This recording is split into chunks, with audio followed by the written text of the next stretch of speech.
কি ওদিকের হলো কি না না ওই মানে সেই শিকল বাঁধা লোকটার হলো। যুধিষ্ঠির মহারাজ ওখানে কি করছে, ওখানে কি করছেন আপনি? বলে কৃষ্ণ তোমার কথা মিথ্যা। আবার কি হলো? বলে তুমি বললে যে লোকটি বৈষ্ণব সাধু মানুষ, তাই তুমি প্রতিদিন আসো। তো সাধু যদি হবে তার বাড়িতে এরকম একজন লোক শিকল দিয়ে বাঁধা কেন, যেন জীবজন্তু বেঁধে রেখেছে। আরে বাবা, কত লোকের বাড়িতে কত রকম পশু জন্তু, কার বাড়িতে পাখি খাঁচায় থাকে, কার বাড়িতে ছাগল থাকে, হরিণ থাকে, তাতে তোমার কি? যে কাজে এসেছি সে কাজে চলো না। কার ঘরের দেওয়ালে কি ক্যালেন্ডার আছে আমার সব দেখা। চলে আসো। যুধিষ্ঠির মহারাজ বলে আমার মনে হয় তোমার সঙ্গে আসাই আমার ভুল, একটা অন্যায় দেখে ছেড়ে দিয়ে চলে যাব। ভগবান কৃষ্ণ বলে আমারও মনে হয় ভুল হয়েছে, তোমাকে জায়গায় জায়গায় আটকে যাবে আমি কি জানি। আরে বাবা, তার ঘরে কত রকম থাকবে, রাজা মানুষ, কত কি ঘটে, আমার কি দরকার? চলে এসো না। এই লোকটাকে আমি কথা দিয়েছি, একে ছাড়িয়ে দেবো, একে বাঁধন খুলে দিতে হবে। কৃষ্ণ বলে আমি কি করে, আমি তো তাকে বাঁধিনি, আমি খুলবো কি করে? বলে তোমারই ভক্ত যখন বলি মহারাজ তাকে বলো। কি জ্বালায় পড়লাম, বলি মহারাজ। বলে প্রভু আপনি ভেতরে আসুন, একটু এখানে আসো তো, কি হয়েছে বলুন। বলে আচ্ছা এই তোমার ঘর বাড়ির প্রাসাদ ভারী সুন্দর, ফুল গাছে, ফুল গাছ দিয়ে টব দিয়ে আলপনা দিয়ে কি সুন্দর আঁকা, কিন্তু তার ভেতরে একটা মানুষকে তুমি শিকল দিয়ে বেঁধে রেখেছো, এটা কি ঠিক মানানো হয়েছে? বলি মহারাজ বলে প্রভু আপনি তো অন্তর্যামী, আপনি জানেন না একে। ভগবান কৃষ্ণ বলে আমি জানলে কি হবে, সঙ্গে যাকে এনেছি সে তো জানে। এই জন্য তুমি একটু ব্যাখ্যা করে বলো তো এর ব্যাপারটা কি, একে কেন বেঁধেছো, ছাড়বে কবে, এ ছাড়া পাবে কবে? তা বলি মহারাজ বলে ও এখন ছাড়া পাবে। আসলে কি জানেন ওর নাম কি? যুধিষ্ঠির বলে কি নাম? এর নাম হচ্ছে কলি। সেই দুর্দান্ত ফল কলি, অধর্মের বেটা, অধর্মের বেটা, এ অধর্মে জন্ম নিয়েছে, তাই হচ্ছে কলি, কালো, কলমাস, কালিমা, কলঙ্ক। তাই একে আমি বেঁধে রেখেছি, এ কলিযুগের রাজা, কিন্তু এখনো কলিযুগ শেষ হতে বাকি আছে। এ এখনই চালু করে দিয়েছে, এখনই চালু করে দিয়েছে অত্যাচার। তাই একে আমি বেঁধে রেখেছি, কলিকাল এলে তবে একে ছাড়ব। ভগবান বলে তোমার মতো লোকই বাঁধতে পারে, তুমি রেখে দাও, বেঁধে বাবা। যেদিন আমি চলে যাব পৃথিবী থেকে, সেদিন থেকে কলিকাল শুরু হবে। আমার স্পর্শ, আমার পা যতদিন মাটিতে লেগে থাকবে এই পৃথিবীতে অত্যাচার হবে না, আরে কলির প্রবেশ ঘটবে না। আমি যেদিন চরণ তুলে নেব সেদিন এই ধুলার ধরণী কেঁপে উঠবে, পাপে লিপ্ত হয়ে যাবে, ভারাক্রান্ত হয়ে যাবে। এই কলি হবে ওই কালের রাজা, সকল মানুষকে কিরণক লোভ দেখিয়ে, মোহ দেখিয়ে তাদেরকে ভুল পথে ফেলি। কলিকাল হলো 3 ভাগ অধর্ম, 1 ভাগ ধর্ম। মানুষ সত্য পথে টিকে থাকতে পারবে না। কলি তাদেরকে লোভ দেখাবে, কলি তাদেরকে ঝঞ্ঝাবাত করে টেনে আনবে অধর্মের। যুধিষ্ঠির মহারাজ বলে সে তো তাহলে দুর্দান্ত সময়, কলিকাল হবে সেই সময়। মানুষ ঈশ্বর ভুলে যাবে, অর্থকেই পরমেশ্বর বলে জানবে, আর এই অর্থই মানুষের জীবনে অনর্থ টেনে আনবে। সুরাপায়ী হবে, লটারি খেলবে, স্ত্রী বিক্রি করবে, আর মিথ্যা কথা বলে উপার্জন করবে। আসছে সেই কলিকালে যে হবে রক্ষক সেই হবে ভক্ষক। কিন্তু আমার একটি কথা, আমি যেই হোক না কেন আমি তাকে কথা দিয়েছি তাকে ছেড়ে দিতে হবে। বলি মহারাজ তোমার বাড়িতে আমি জল স্পর্শ করবো না যদি না একে ছেড়ে দাও। ভগবান কৃষ্ণ বলি মহারাজ আমারই ভুল হয়েছে এনাকে আনা, ইনি খুব দয়াল। হ্যাঁ, কেউ কাঁদলে ইনি থাকতে পারে না। ওর কষ্ট দেখে আর ও চালাকি করে অ্যাক্টিং করেছে, অভিনয় করেছে, তাই এখন যুধিষ্ঠির মহারাজ তোমার বাড়িতে এসেছে, জলস্পর্শ করবে না, তুমি বরং এক কাজ করো, একে ছেড়ে দাও। হে ভগবান আপনি বলছেন আমার কোনো আপত্তি নেই, কিন্তু মানুষের ক্ষতি করবে, এই সময় থেকেই ও চালু করে। ঠিক আছে, যাকে এনেছেন তিনি পরম ভক্ত, আমার বাড়িতে পদধূলি দিয়েছে, না খেয়ে চলে যাবে, তাই আমি ওকে ছেড়ে দিলাম। এই হতভাগা বেঁচে গেল।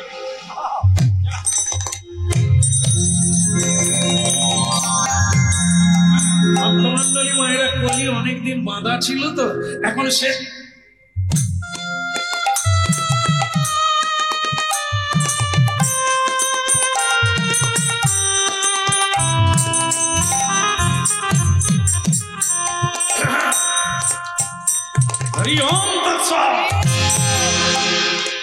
কৃষ্ণ আমাকে ছেড়ে দিয়েছো তুমি, আমি তোমারই ধারে চাপ নাম আমার করি, একটা মানুষকে আমি ভালো থাকতে দেব না, সব কিরণক করে না। তো সেই কলি, এই যে চুলের কায়দা আছে দেখেন না, কলিকালের মানুষের চুল দেখবেন ছেলেরা কাটে এখন, মাঝখানে মুরগির মতো আছে আর নাই,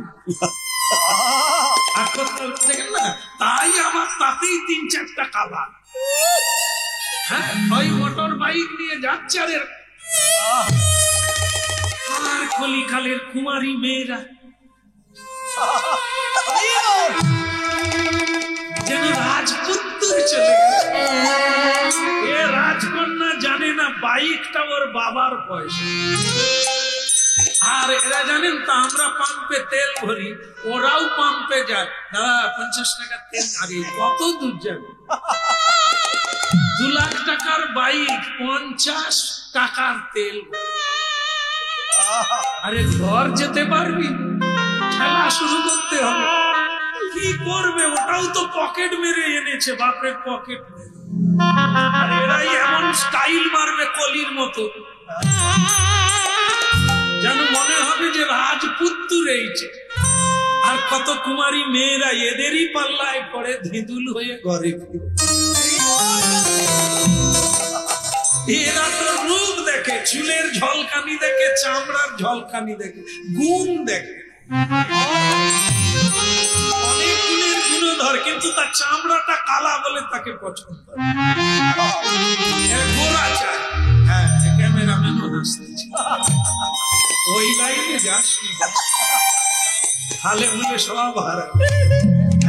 একটা হরিণ, জানেন তো, নীতি গল্পে পড়েছিলাম, একটা হরিণ ঝর্ণার তীরে গিয়ে নিজের মুখটা দেখতে পেল, কি প্রশংসা! বলে ওই জন্য লোকে বলে হরিণ নয়নী। আমার নয়ন যে এত টানা টানা আমি তো জানতাম না। মানুষ তখন দেখবেন যে তাদের চোখ হরিণের মতো নয় বলে সুরমা আঁকে, টেনে একটু লম্বা করে দিল, তবুও হরিণের মতো লাগে, ভালো কথা। হরিণ এতক্ষণ পরে তার শিংটা দেখতে পেল, শিং জোড়া দেখে তো সে সব এনে গেল। আমার মুখটা তো সুন্দর, তার চাইতে সুন্দর শিং জোড়া, কি অপূর্ব! গাছের মতো শাখা শাখা জুড়ে আছে। তারপরে সেই হরিণটা তার পায়ের দিকে লক্ষ্য করলো, দেখলো পাকটির মতো সরু সরু। হরিণের মনটা খারাপ হয়ে গেল। শিং দুটো কি ভালো, চোখ দুটো কি ভালো, গায়ের দাগগুলো কত সুন্দর, কিন্তু পা 4টা। এই জায়গাটাই ঠিক বলল না। আর ওদিকে জঙ্গলের বাঘ যেই গর্জন ছেড়েছে দেশে হরিণা থাকে?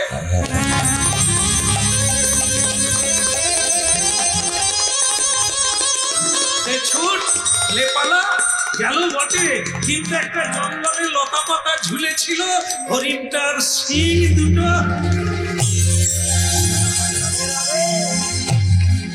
জড়িয়ে গেল।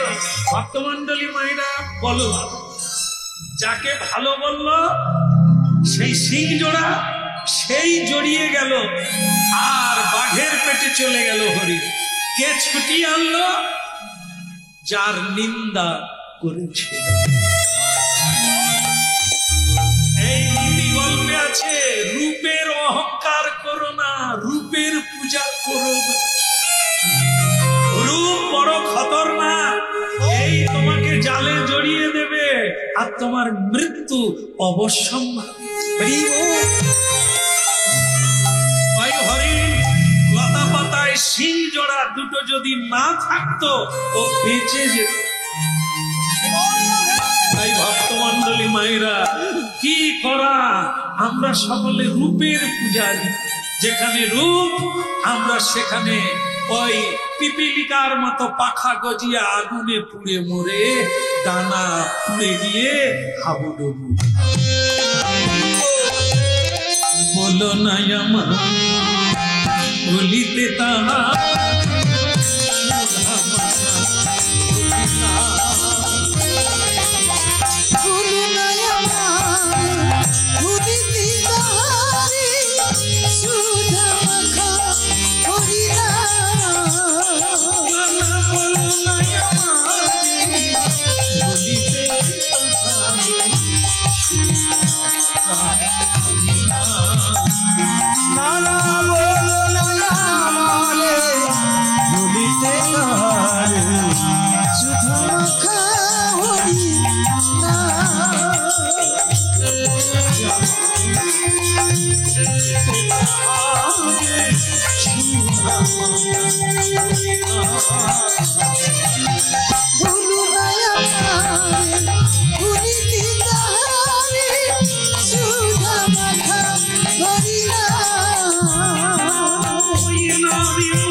যুধিষ্ঠির মহারাজ, চলুন এবার আমরা চলে যাই।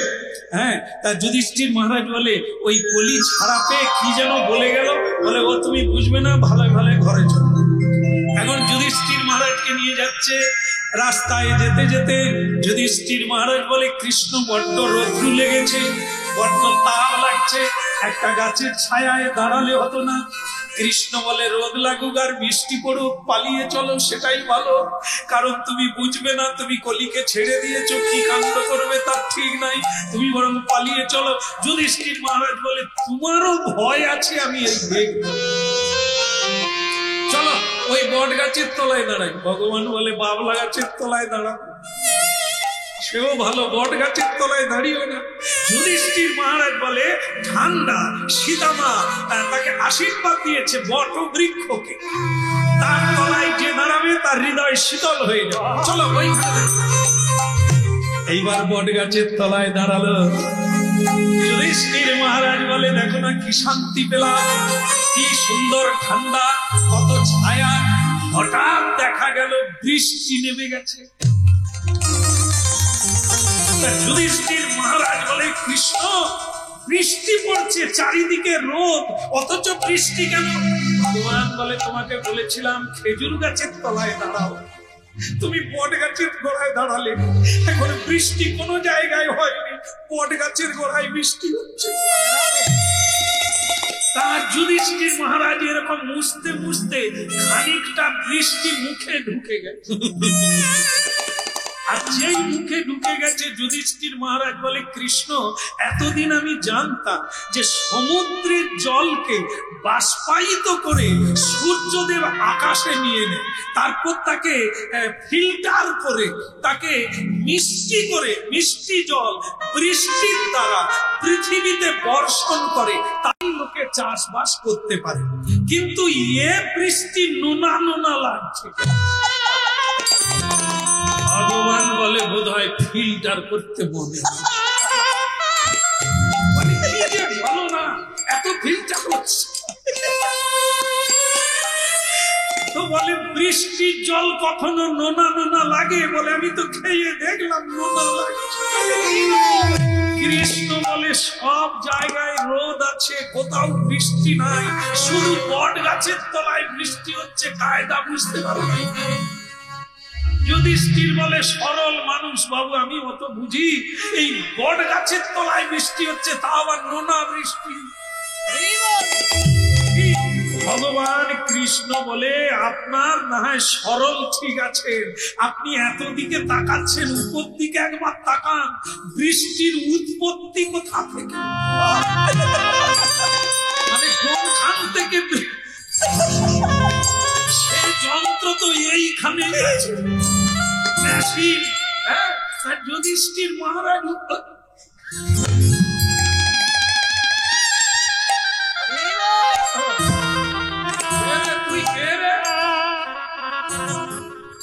সে তো অন্য কেউ না, বলি মহারাজের বাড়িতে যে বাঁধা ছিল তো সেই লোক।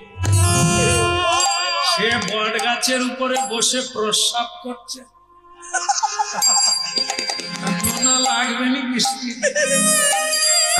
সে তো প্রস্রাব করছে, স্বয়ং কৃষ্ণেরও মাথায় পড়ছে। ভগবান বাদ যাবে, সে তো বলে দিয়েছে তুমি আমাকে ছেড়েছ, আমি তোমার ঘাড়ে যাব। বলি মহারাজ উপরে মগ ডালে বসে প্রস্রাব করছে, আর ভক্ত ভগবান ডুবে হাবুডুবু খাচ্ছে। যুধিষ্ঠির মহারাজ রেগে গিয়ে বলে, হ্যাঁ রে হতভাগা, তোর কাণ্ড জ্ঞান নেই, তোর ধর্ম নেই, ঠিকই আছে, কিন্তু তা বলে তুই ভগবানের গায়ে প্রস্রাব করবি? যে না হলে তুই ছাড়ি পেতিস না, তুই তার গায়ে, তার মাথায় প্রস্রাব করবি। নবান করে লাভ দিয়ে পড়ে গেল কলি।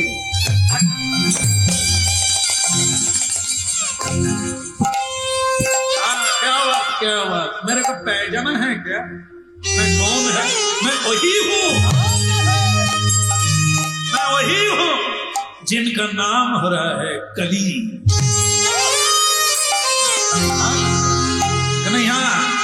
अरे धर्मराज যুধিষ্ঠির, আপনি কাকে কি বলছেন? আমার নাম কি ওনাকে জিজ্ঞাসা কর। আমি কার পুত্র ও কৃষ্ণ জানে। আপনি তো অনেক বললেন, উনি কিছু বলেন না কেন? ওনার মাথায় প্রস্রাব করলাম, কারণ উনি জানেন আমি কে। আপনি জানেন না, তাই এত ধর্মের কথা বলছে। আপনি পালন করুন, আপনার নাম ধর্মরাজ যুধিষ্ঠির মহারাজ। ভগবান আপনাকে দিয়ে যুদ্ধ করালেন ধর্ম স্থাপনের জন্য, তাই স্কুলেও পড়ালে আপনার নাম শিক্ষকেরা নেয়। ছেলে মেয়েকে শিক্ষা দিতে গেলে আপনার ধৈর্যের কথা সকলকে শিক্ষা দেয়। সত্যমেব জয়তে, যথা ধর্ম তথা জয়, এই বাণীগুলো কার? আপনার। কারণ পৃথিবীতে আপনি ধৈর্য দিয়ে এই ধর্ম পালন করে সত্যকে রক্ষা করে পৃথিবীতে একটা দাগ রেখে গেলেন। কিন্তু আমি কে? আমি অধর্মের পুত্র, আমি কালো কলি। আমি ধর্ম কোথায় পাবো? আমাকে উনি সৃষ্টি করেছেন কলি রূপে। আমার কাজ হচ্ছে মানুষকে অধর্মে টেনে। আমি ধর্ম কোথা থেকে পাবো?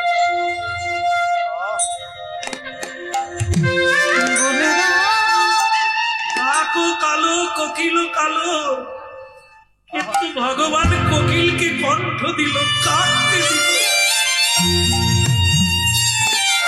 এই সবাইকে সৃষ্টি করেছে কত ভালো করে, আমাকে কলি রূপে জন্ম দিয়েছে। বলে দাও আমি কোথায় পাবো ধর্ম, কোথায় পাবো সত্য? যা আছে মানুষকে আমি তাই দেব।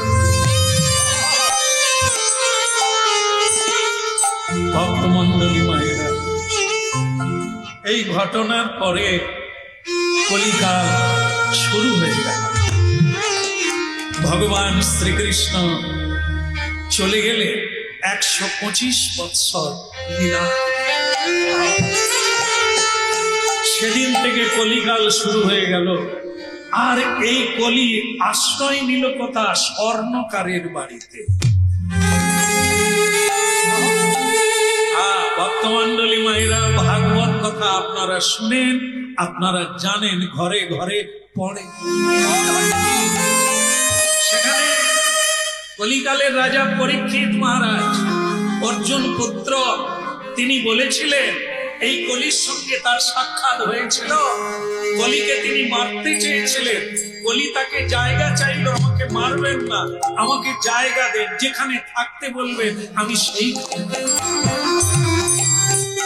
আপনারা জানেন এই কলি কোথায় থাকে? 5টা জায়গা। পরীক্ষিত মহারাজ বলে দিয়েছেন, আমি তোকে 5টা জায়গা দিলাম, তার বাইরে তুই থাকবি না। বলে বলুন কোন কোন জায়গা? তাস, তাস, যেখানে তাস সেখানে কলির বাস। আপনাদের এখানে তো ওদের তাস খেলা হয় না, কেউ খেলে না। হ্যাঁ, বলে তাস খেলে কত লোক ভিখারি হয়ে গেল। এই খেলা যারা খেলে, বাবা মা মারা গেলে খবর দিলেও বলবে এই দামটা শেষ হবে। এমন খেলা, এই তাস, পাশা, জুয়া, লটারি, এগুলি হচ্ছে ওরি ভাইরা। কত মানুষ দেউলে হয়ে গেল এই পাশা খেলতে গিয়ে। যুধিষ্ঠির মহারাজ সর্বহারা হয়ে গেল। তাই যেখানে তাস সেখানে কলির বাস, যেখানে পাশা সেখানে কলির বাসা, যেখানে সুরা সেখানে কলি আছে ভরা, যেখানে নারী সেখানে তো কলির বাড়ি। নারী মানে আমার মায়েরা না, অবৈধ নারী। অবৈধ মানে বিধি সম্মত ভগবানকে সাক্ষী রেখে, অগ্নিকে সাক্ষী রেখে যারা বিবাহ করলো, একে বলা হয় বৈধ, বিধি মেনে। আর বিবাহ করা পত্নী থাকে নরাধম পুরুষ, অপরের কাছে যায়, সে তাকে বলা হয় অবৈধ নারী। এই নারীর কাছে যে পুরুষেরা যায়, কলি তার কাছে। ঠিক নারীর ক্ষেত্রেও তাই, পতি সেবা না করে উপপতির ভজন করে, কলি সেখানেই সদাচার, ঈশ্বরের আচার, কৃষ্ণের সংসার। সদাচার অনাচার, সেখানে অলক্ষীর বাস, কলির বাস। আরেকটা জায়গায় 4টা হয়ে গেল, তাস, পাশা, সুরা, নারী। আরেকটা, সেটা হলো হেম, ভারতীয় মুদ্রা, স্বর্ণ, সোনা, বৈভব, সম্পত্তি। এইটা যেখানে থাকবে, যার কাছে থাকবে, এই 4টা দোষ তার ভেতরে ঢুকবে। বলি তাদেরকে এই 4টা বস্তু দিয়ে একেবারে ভিখারি বানিয়েছে। তাই ভক্তমণ্ডলী মায়েরা, বাস্তবতাটা আপনারাই মিলিয়ে নেবেন। কলি থাকলেন কার বাড়ি? স্বর্ণকারের বাড়ি। মায়েরাই বেশি সোনা ব্যবহার করে। এখন আর পুরুষের গলায় চেন দেখা যায়, পুরুষ ভালো, আবার এখানেও চেন করে যাদের বেশি সোনা থাকে। তবে সাবধান, আপনার লক্ষ্য রাখবেন, যদি সোনা বেশি কেউ পরে তার স্টাইলটাই বদলে যায়।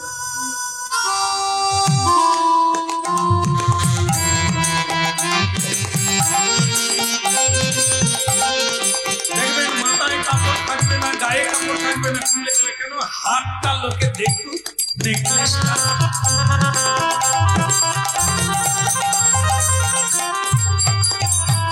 স্টাইলটাই মেরে আলাদা হয়ে যাবে। কে করছে? এই সোনা। এই সোনাটাকে কলি। তাই গায়ে রাখতে হয়, একটা ধাতু রাখতে হয়, স্পর্শ রাখতে হয়, তাহলে স্টাইল যে বেশি করবে কলির হাতে উঠে যাবে, আপনাকে ভুল পথে টেনে নিয়ে যাবে।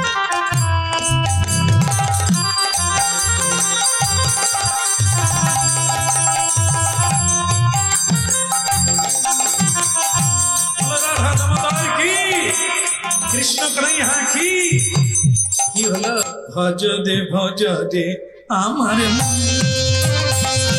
অতি মন্দ। ভজ দেব আমার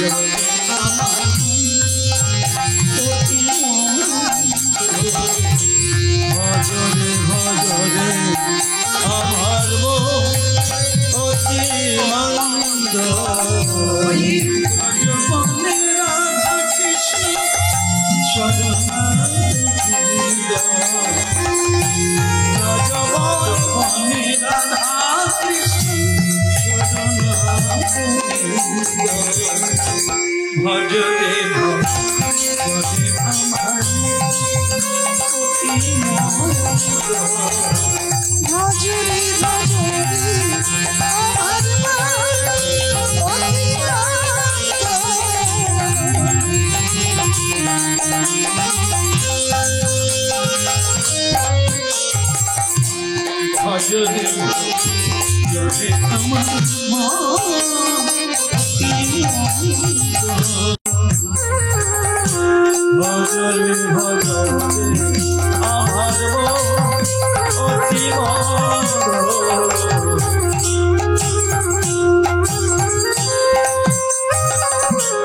ভক্তমন্ডলী মায়েরা, স্বর্ণকারের বাড়িতে থাকলে আর এদিকে স্বর্ণচূড়া নামে কলিঙ্গ রাজার কন্যা, রাজকন্যা, তার বিবাহ হবে, ঘোষণা করা হলো, স্বয়ম্বর সভা। তার ভেতর থেকে কন্যা মেয়ে বেছে নেবে, মানে ছেলে বেছে নেবে, রাজপুত্রের গলায় মালা দেবে। স্বর্ণকারের বাড়িতে কলি তখন বলছে, এ ভাইয়া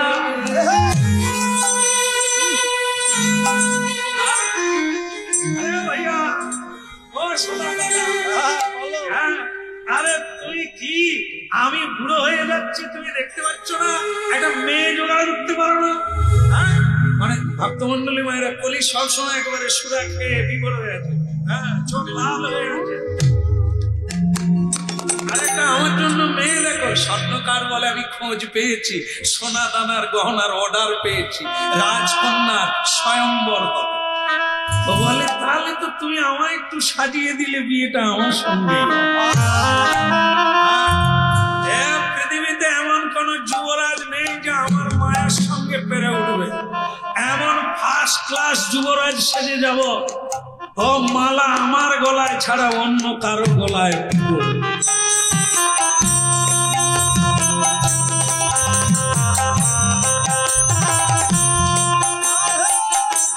এইভাবে নিজেকে বর বেশে সাজতে লাগলো। আর ওদিকে মেয়ে বলে দিল, রাজকন্যা বলে দিল, জীবনে যদি কোন সাধুকে আমি বর রূপে না পাই, মালা কিন্তু ঘুরে আসবে।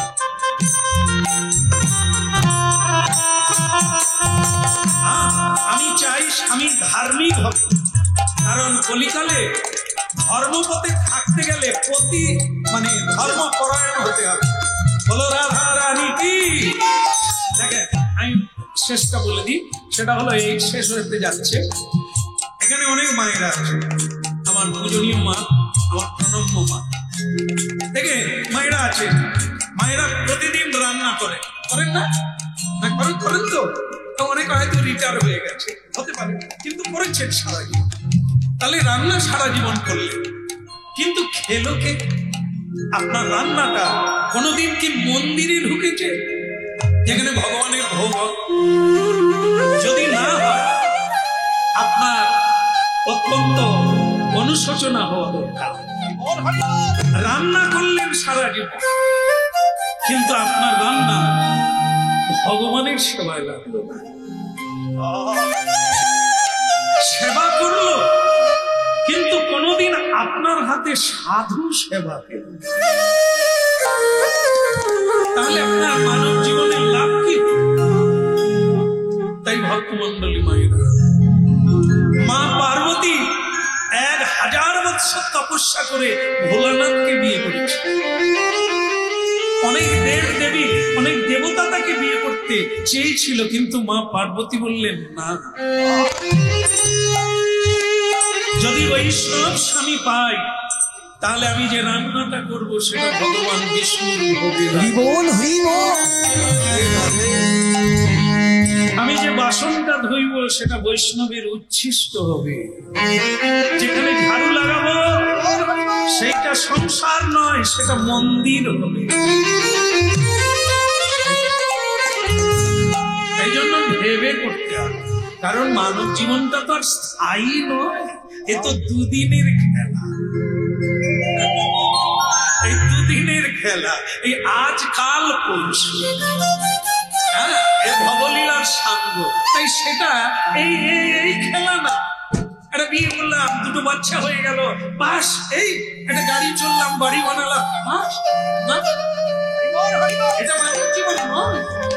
এটা তো জীবজন্তুরাও করে, তাদেরও বাচ্চা আছে, তারাও বাসায় থাকে, তাদেরও মিলন হয়, তাদেরও আনন্দ হয়, আর মানুষেরও হয়। তাহলে পশুতে মানুষের তফাৎ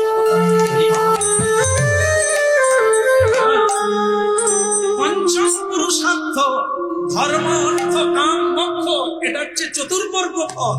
প্রেম হচ্ছে পঞ্চম পুরুষার্থ, যেটা মহাপ্রভু দিতে। এই হরিনামের মধ্য দিয়ে সেইটা যদি না পেতে পারি, তাহলে কি পেলাম? কি বলে ভগবান হাত দিলে তার সেবা হলো না, তার ভক্তের সেবা হলো না। আপনাকে আর হাত দেবে, 4টা পা দেবে, হাত আর পাবেন না, কারণ আপনার হাত কাজের কাজ হলো। এই জন্য ভক্তমন্ডলী মায়েরা, ভেবে পা বাড়াতে হবে। সংসারটা এমনি না, সং হচ্ছে সংসার সাজা, আর সার হচ্ছে ওই সংসারের সার হচ্ছে গোবিন্দ। কৃষ্ণ ভজিবার তরে সংসারে যাই না, কৃষ্ণ ভজিবার তরে সংসারে যাই না, কৃষ্ণ ভজিবার তরে সংসারে যাই না, কৃষ্ণ ভজিবার তরে সংসারে যাই না। নিচে মায়ায় মগ্ন হয়ে বিকশম হইলা, নিচে মায়ায় মগ্ন হয়ে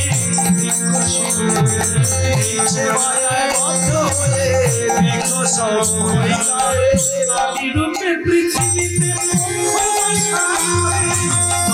রূপে পৃথিবীতে পক্ষ বাসা করে,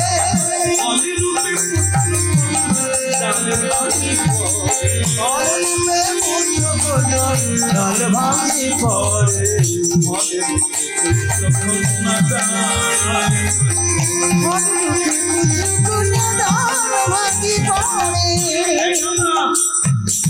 আপনার একটু ভেবে দেখতে হবে, এখনো যে কটা দিন আছে কিছু করা যায় কিনা, জীবনটা বদল করা যায় কিনা ভাবতে হবে। এই জন্য প্রতিদিন হরিনাম একটু শুনতে হবে, গীতা ভাগবত পড়তে হবে, না করলে নর্দমায় পড়তে হবে।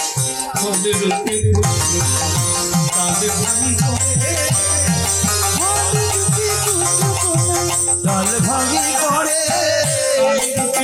পৃথিবীতে কত আশা করিবে